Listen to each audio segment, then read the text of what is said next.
Assalamu alaikum and welcome to Reality Check, the show where we don't just repeat headlines, we slow down, zoom out اور وہ باتیں کرتے ہیں جو usually شور میں کہیں خاموش ہو جاتی ہیں۔ آج کا ایپیسوڈ ہیوی ہے، ایموشنل بھی ہے اور شاید تھوڑا انکمفرٹیبل بھی۔ ایک طرف گجر خان کا مدرسہ اسالٹ کیس، جہاں 12 سال کے بچے کے ساتھ اللیجڈلی وہ کیس ہوا جو کسی بھی والدین کا سب سے بڑا خوف ہوتا ہے۔ مساجد اور مدرسہ وہ جگہ ہے جہاں لوگ اپنے بچوں کو پڑھنے بھیجتے ہیں، اب وہاں پر سیفٹی کا ایک بڑا سوال اٹھ گیا ہے۔ دوسری طرف رمضان کا مہینہ، رحمت کا مہینہ، صدقہ اور زکوٰۃ کا مہینہ، لیکن ملتان کریک ڈاؤن نے ایک اور ریالٹی کو ایکسپوز کیا ہے اور وہ ہے بیگر مافیا۔ ایک کہانی میں بچوں کی پروٹیکشن کا سوال ہے تو دوسری میں بچوں کی ایکسپلائٹیشن کا۔ ایک جہاں ٹرسٹ ٹوٹ رہا ہے، دوسری جگہ جہاں ٹرسٹ کا مس یوز ہو رہا ہے۔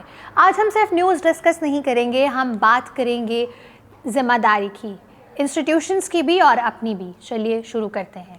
مدرسہ assault case, safety, silence and the demand for inquiry.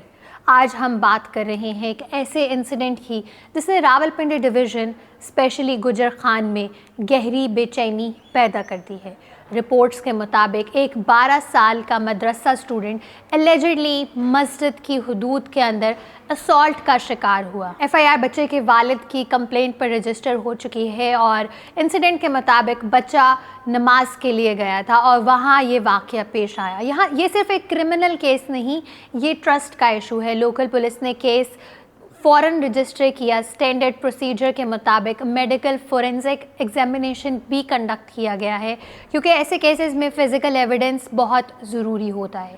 Authorities, مدرسہ سٹاف اور مسجد اٹینڈیز سے سوالات بھی کیے جا رہے ہیں اور اب سسپیکٹ کی تلاش جاری ہے۔ قانون کے مطابق مائنر کے خلاف اسالٹ ایک نان بیلیبل آفینس ہے، اس لیے ریجنل اتھارٹیز پر پریشر ہے کہ اریسٹ یا انویسٹیگیشن فوری کیا جائے۔ یہاں ایک اور چیز سچویشن کو مزید سینسٹیو بنا رہی ہے۔ لوگ اس کیس کو ریسنٹ CCD کرائم کیس سے کمپیئر کر رہے ہیں جہاں پہلے بھی انویسٹیگیشن، انفلوئنس اور ٹرانسپیرنسی کے سوالات اٹھائے گئے ہیں۔ پبلک کا کنسرن سمپل ہے، کیا پھر سے ڈیلے ہوگا؟